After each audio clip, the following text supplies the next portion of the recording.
Այժմ քվեարկության դրում քննարկված նախագծի փաթեթը վարման կարգով Հայկ Գոնջարյան համեցեք։ Արգելի գործընկերներ, ինչպես նշեց Հարակի ձգուցողը, կառավարությունը դեմ է արտահայտվել այս նախագծին, գլխադասային հանձնաժողովը եւս դեմ է քվեարկել, ուստի մենք առաջնորդվելու ենք գլխադասային հանձնաժողովի քվեարկությամբ եւ քաղաքացիական պայմանագիր խմբակցությունը դեմ է քվեարկելու այս նախագծին։ Շնորհակալություն։ Քվեարկությանը դերվում Հայկ Սարգսյանի ներկայացած զինվորական ծառայության եւ զինծառայողի կարգավիճակի մասին օրենքում փոփոխություններ կատարելու մասին եւ գիծ ներկայացած օրենքների նախագծերի փաթեթը 8-րդ գումարման 11-րդ նստաշրջանի օրակարգում ընդգրկելու մասին հարցը քվեարկություն։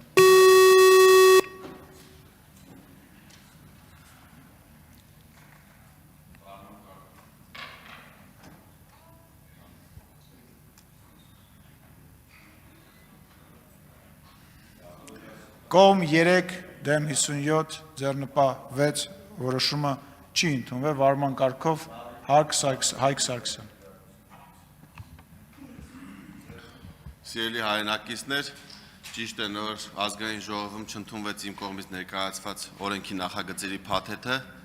բայց չենք ընկճվում ու առաջիկայում քննարկումները շարունակվելու են կառավարության եւ հատկապես պաշտպանության նախարարության հետ եւ ես վստահ եմ, որ մեխանիզմներ ներդրվելու են, որպեսզի ծառայողները չգտնվեն անարդար վիճակում եւ լինեն հավասար պայմաններ բոլորի համար, ծառայությունից խուսափելը չլինի այդքան հեշտ եւ նաեւ չլինեն օրինական մեխանիզմներ, որոնք այսօր գործում են։